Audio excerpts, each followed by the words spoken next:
안녕하세요. 아이가 뿔났다 저자 이경주입니다. 오늘은 12강입니다. 12강.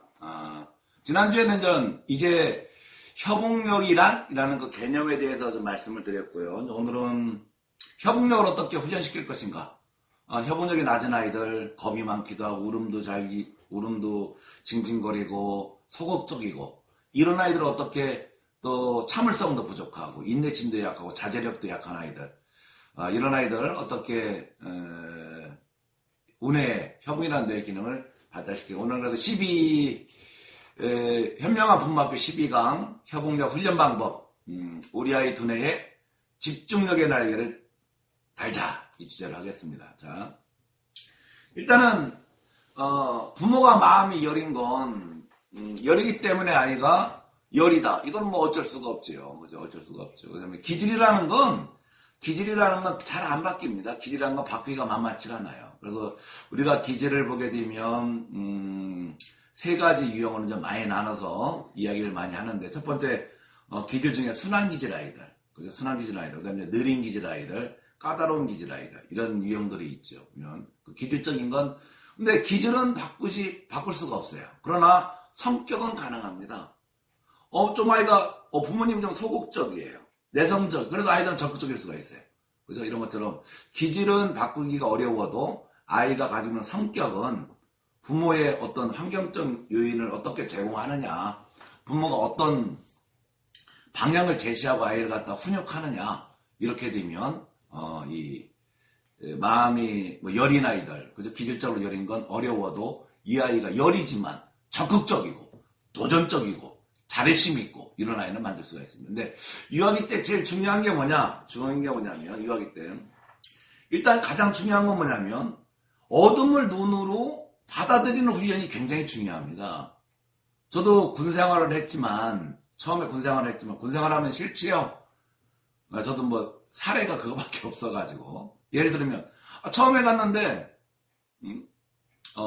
야간에 보초를 속에서 산으로 이제 데리고 올라가요. 근데 이제 고참이 그럽니다. 놀려주느냐고 저 산꼭대기까지 먼저 올라가래요. 많이 무섭지요. 그죠? 무섭죠. 그러나 그 다음날이 되면 별로 무섭지가 않아요. 한 달이 지나면 그냥 낮에 걷는 거하고 똑같아요. 이게 왜 그러냐면 우리 아이들이 이 협응이 낮은 아이들은 겁이 많고 어둠을 무서워합니다. 그러면 겁을 없애려면 뭐냐? 가장 중요한 게 어두운 거. 이걸 눈으로 받아들이는 그 뇌 기능을 만들어주는 게 중요해요. 그죠? 그래서 이 어둠을 갖다가 뇌가 편안하게 받아들일 수 있게끔. 우리가 이 어두운 것도 잘 받아들이고 또 낮에 밝은 빛도 잘 받아들이고 두 가지 빛을 잘 받아들여야만 우리 뇌 안에 있는 시상이라는 뇌 기능이 100%그 기능이 불규칙성이나 부조화 없이 잘 발달될 수가 있어요. 예를 들면 너무 한쪽만 발달되게 되면 문제가 생기죠. 뭐든지 간에. 그래서 유아기 때 협응이 낮아서 겁이 많은 애들이 제일 많아요. 보면. 그래서 유아기 때 협응력, 뭔가 담대하고 집중력이 있고 좀 독한 아이. 그죠? 뭔가 하려면 끝까지 하는 이런 아주 근성 있는 아이 만들려면 유아기 때 제일 중요한 훈련이 어둠을 눈으로 받아들이는 훈련이 첫 번째 제일 중요합니다. 그래서 집에서 그런 훈련들이 많이 있잖아요. 그다음에 예를 들면 불 꺼놓고 소동해놓고 물건 가져오기. 그죠? 소동해놓고 처음에 아이가 못 가지면 아이가 제일 좋아하는 거 가져오라 가세요. 이런 것들. 불 꺼놓고도 집에서 또 불 꺼놓고 이야기 나누기. 저녁에 아이들과 수면의식 많이 하잖아요. 이럴 때 불 켜놓지 말고 불 꺼놓고서 어둠을 자꾸 눈으로 받아들일 수 있게끔. 그죠? 또 외부 활동 중에서 어떤 게 있어요? 외부 활동 중에서는 좀 있으면 이제 날이 좋아지면 밖에 나가서 산책하기. 어두울 때. 그죠? 어두울 때. 아이들 되게 9시에서 10시 정도에 아이들 잠을 9시 전에서 수면의식을 통해서 많이 좀 수면에 들기 하잖아요. 그죠? 수면의식을 통해서. 이때 이전에 한 8시쯤 나가가지고 동네 한 바퀴 도는 거예요. 이렇게. 예를 들면 아파트 단지가 됐든지 간에 먼저 아이 손잡고 한 일주일 다니시고, 그죠? 잘하면 한두 걸음 앞에 놓고 뒤에 따라 다니시고, 그죠? 또 더 잘하면 공원 같은 데 가서 너무 아이들 겁 이런 데 말고 그래서 저 끝에까지 한번 갔다 오라고도 해보고 이렇게 어둠을 자꾸 받아들이는 훈련을 많이 시키는 게 좋고요. 그 다음에 이렇게 또 익숙해지면 아이들도 잘해. 익숙하면 또 이제 공원이나 이런 데 다른 데 옮겨가시고. 그죠? 익숙하지 않은 곳을 자꾸 아이가 어두운 가운데 어둠을 눈으로 받아들이는 활동도 산책을 통해서 이런 활동을 꾸준히 시켜주면 굉장히 좋습니다. 그런 다음에 집에서는 혼자 자기 방에서 불 끄고 한 5분 정도 있다가 나올 정도가 되면 아이들 엄마 오늘부터 나 혼자 잘게 이런다. 그래서 만 3세 전에는 제일 중요한 게 뭐냐면 밤에 산책을 많이 하세요. 어두운데 손잡고 산책하다가 뒤 따라가다가 잘하면 스스로 하게끔 해주시고 이런 훈련을 계속 시켜주시고 집에서는 불 꺼놓고 물건 찾아오고 이런 것도 좀 해주시고 그다음 만 6세나 이제 6세나 7세가 정도가 되면 자기 방에서 문 닫고 5분간 있기 뭐 이런 훈련도 시키면 굉장히 좋죠. 저 또 이 얘기했다가 처음부터 5분간 너는 마음이 여리니 5분간 문 닫고 있어. 그럼 아이들 경기를 내킵니다. 그러니까 어떻게 해야 돼요? 점진적 변화. 유아들은 되게 유아들의 훈련은 어느 날 갑자기 하루아침에 되는 게 아니라 어떻게 해야 된다? 3개월에서 6개월에 대한 틈을 가지고 하셔야 돼요. 그죠? 3개월 정도. 빠른 아이들은 3개월 만에 어떤 행동의 습관이 바뀝니다. 늦은 아이들은 6개월 정도. 그죠? 그래서 혼자 잠자오는 것도 오늘부터 혼자 자! 이거 안 되죠. 그럼 어떻게 해야 돼, 아이들한테?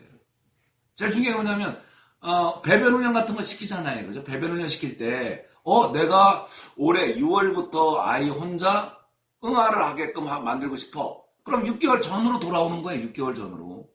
6개월 전에 돌아와서 6월이다 1월부터 밤에 잠잘 때마다 아이한테 많이 얘기하세요. 똥을 혼자 넣으면 좋은 점. 응아를 혼자 하면 좋은 점을 계속 얘기해 주시는 거야. 또 똥이 풍덩 뭐 이런 책들을 계속 읽어주는 거야. 그러면 어느 날 보면 엄마 나 혼자 화장실 가서 응아할 거야 이런다고요. 보면. 어느 날 갑자기 옆집 갔다 와서 스트레스 받아서 시키려고 하지 마시고 어떻게 한다? 6개월 정도의 틈을 두고 그죠? 오늘부터 이 아이를 혼자 재우고 싶어요. 그죠? 그럼 혼자 재우를 6세 중반이나 7세가 되면 혼자 자나게 만들면 좋거든요. 보면 어떻게 해야 됩니까? 6개월 전부터 얘기하는 거예요. 혼자 잠자면 좋은 점, 달림 뭐 안녕 뭐 이런 책들 있잖아요. 이런 책들 계속 읽어주면서 혼자 잠을 자면서 자기의 세상을 가지면 얼마나 행복한지 한 6개월 동안 얘기해 주시라. 그죠? 이렇게 좀 하게 되면 어떤 일이 벌어집니까? 7세 정도가 되면 또는 6세 중반이 되면 엄마 나 혼자 살게 하는 아이가 된다는 얘기. 아이가 많이 실패하는 게 뭡니까? 아이 잠자오다가 다시 돌아오지요 보면 엄마 또 찾고 난리 치면서 그럼 엄마가 또 껴안고 자 이렇게 그럼 어떻게 됩니까? 또 실패하는 거예요. 그래서 초등학교 1학년, 2학년까지 3학년까지 갇힌 애들도 내가 봤어요. 예를 들면 이렇게 하는 게 아니라 아이가 또 다시 엄마 방에 오게 되면 엄마가 다시 아이 방에 가서 또 재워주고 그러다가 어느 날부터 한 보름이나 한 달 정도 지나면 잠자다 엄마가 없을 거야. 그래도 엄마가 마귀들을 다 없애고 갈 테니까 걱정하지 마.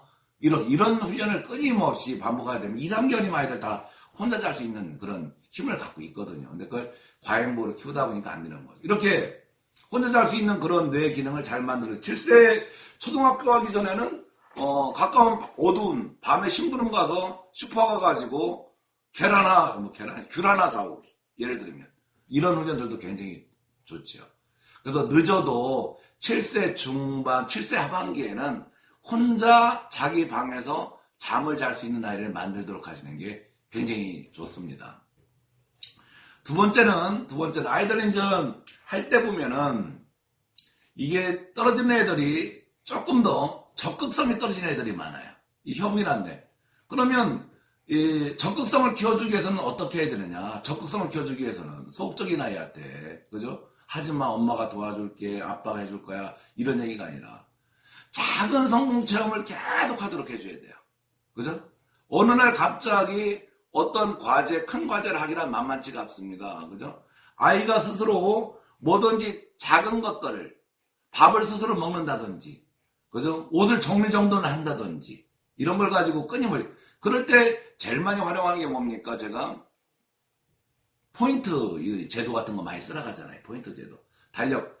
국민은행 달력이 좋아요. 국민은행에다가 이렇게 아이들 포인트 달력이라 해가지고 마일리지 주는 것처럼. 예를 들면 이 아이가 잠말 혼자 자는 게 제일 어려워요. 그러면 500점 주세요. 이렇게.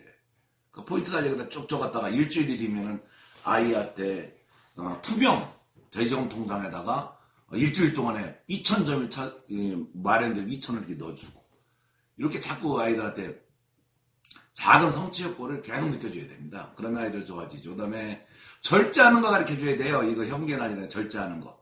절제하는 거 가르쳐. 그냥 아이들한테 뭐라고 이야기를 많이 하냐면 어머님들한테 아이들이 물건을 사달라고 하면 바로 사주지 말라고 그럽니다. 물건을 사줄 때는 항상 3일이나 4일 후에 사줘라. 월요일날 사달라고 그러면 엄마 아빠가 바빠서 이번 주말에 꼭 사줄게 이렇게. 그죠? 아이가 그 기다리는 맛이 있어야 돼요. 뭐든지 간에 바로바로 사주게 되면 나중에 얘 정년기가 돼서 그 다음에 결혼할 때 차 사달라 집 사달라 그러면 다 사줘야 됩니다. 나중에. 그러니까 아이한테 기다리는 연을 많이 시켜줘라. 또 협응이랑 뇌를 훈련시키기 위해서는 약속 같은 걸 잘 지켜주는 게 중요해요. 신뢰성. 그죠? 도덕성의 문제. 그래서 도덕성의 약속을 그다음에 기준과 어떤 훈육을 할 때는 기준이 명확해야 됩니다. 어떤 때는 혼내켜줘. 아이를 칭찬하고 격려하라고 그러니까 모든 걸 칭찬 격려한다고 그러는데 그러지가 않습니다. 아이들을 칭찬과 격려를 할 건 하세요. 그러나 위험한 것이라든지 공익, 많은 사람한테 공공질서에 문제가 있다든지 이런 건 단호하게 혼내켜줘야 돼요. 단호하게. 그죠? 그런데 이렇게 혼을 낼 때 어머님들이 혼을 낼 때 어떻게 혼내키느냐? 엄마의 생각만 가지고 혼내킵니다. 그죠? 엄마가 하고 아이들의 아이가 징징거리 울어요. 그럼 그걸 공감하고 그 이유를 갖다 받아준 다음에 혼을 내줘야 되는데 엄마 말만 하잖아요. 그죠? 이런 문제들은 나중에 시각통찰력에서 또 제가 칭찬연애하는 방법에서 말씀드리겠지만 또 옳고 그름을 가르치는 데는 주저하지 마시고 그래서 명확한 규칙을 절대로 물러서면 안 된다. 그 다음에 운동 같은 거 좀 많이 시켜주면 지구력도 좋아지고 협응력도 좋아집니다. 운동 같은 거 좀 많이 시켜주면 좋고요. 그 다음에 학습적으로는 협응이라는 뇌 기능이 약한 아이들은 어떻게 하면 좋으느냐? 점선 따라 그리기. 점과 점을 따라 그리기. 그래서 점을 Z자로 쭉 찍어놓은 다음에 점과 비끼지 않게끔 Z자를 똑같이 그리게 하는 훈련들. 그 다음에 점과 점을 바르게 잇는 훈련들. 그래서 점과 점을 바르게. 예를 들면, 점을 하나, 둘, 세 개, 위에 세 개, 가운데 세 개, 아래 세 개. 이렇게 위에 세 개 찍어요. 그 다음에 이걸 예를 들면, 이렇게 리을이든 기억이든 똑같이 그려요. 그 다음에 옆에 세 개 그린 다음에 여기에 있는 이 점을 이은 모습을 똑같이 해라. YGQ에서는 이런 훈련을 많이 시킵니다. 여기 보면은 낚시하는 친구들 있죠. 고래를 잡죠. 이 고래가 전부 다 점 연결되어 있잖아요.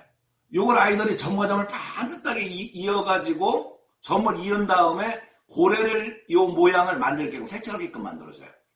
그다음에 선과 선을 잇는 훈련들을 많이 시키고 이게 뭐냐면 점과 점을 잇는 훈련, 점을 따라 그림을 그리는 훈련들 이런 것들이 협응력, 집중력 키워주는데 그렇게 굉장히 좋습니다. 아이들 한글 알지요? 또 학습적으로 뭐가 좋냐면 아이들 한글을 모른다 그러면 자기 이름은 알잖아요. 동화책 읽다가 자기 이름, 제 이름이 이경주다 그러면 이경주 나오게 되면 이자 나오면 동그라미 하기, 경자 나오면 네모하기, 주자 나오면 세모하기. 그래서 이렇게 엄마 아빠 이름 나올 때마다 동그라미 치기, 이런 동그라미 하기 이런 것들 굉장히 협력을 좋아지게 하는 학습 방법 중에 하나예요. 그 다음에 책 읽을 때 책 같은 거 아이들 버리지 마시고 책 읽을 때 자기 이름 찾아도 동그라미, 아빠 이름 찾아도 동그라미 하기 뭐 이런 훈련들을 7세 되면 글을 할 때 되면 이런 것들을 많이 시켜주고 글을 읽을 때 한자 한자 또박또박 손으로 짚어만 읽는다. 그죠? 나는 오늘 동물원에 갑니다. 이렇게 한자 한자 또박 학습적으로 이런 훈련을 하게 되면 협응이라는 뇌 기능이 좋아집니다. 그 다음에 고집이 센 아이들 있죠. 고집이 세고 집착이 강한 아이들. 이런 애들은 배려하고 협동하고 협력하고 존중하는 걸 좀 가르쳐줘야 돼요. 그러니까 배려. 자기밖에 몰라요. 고집이 세고 뭐 집착이 강하고 이기적이고 이런 아이들이 협이란 뇌 기능이 많이 올라가거든요. 그러면 배려해라. 아이들한테 뭐 존중해줘라. 이걸 언어로 가르칠 수 있는 게 아니에요. 예를 들면 집에서 어머님이 귤을 먹다가 귤이 하나가 딱 남았어요. 이 귤을 누구한테 줍니까? 아이한테요? 그러면 안 됩니다. 아이한테 주는 게 이 귤을 어머님이 아버님한테 주는 거예요. 우리 집에서 가장 열심히 일하는 우리 멋진 아빠 이거 드시라고.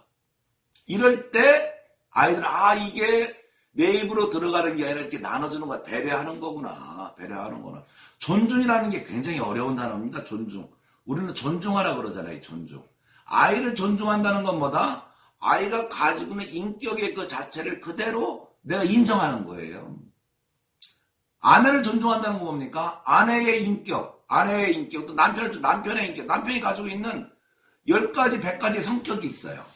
그걸 다 다르다고 보는 겁니다. 그걸 틀리다고 보는 게 아니라. 다르다고 보니까 그럴 수도 있다라고 인정하잖아. 예를 들면. 그게 존중이거든요.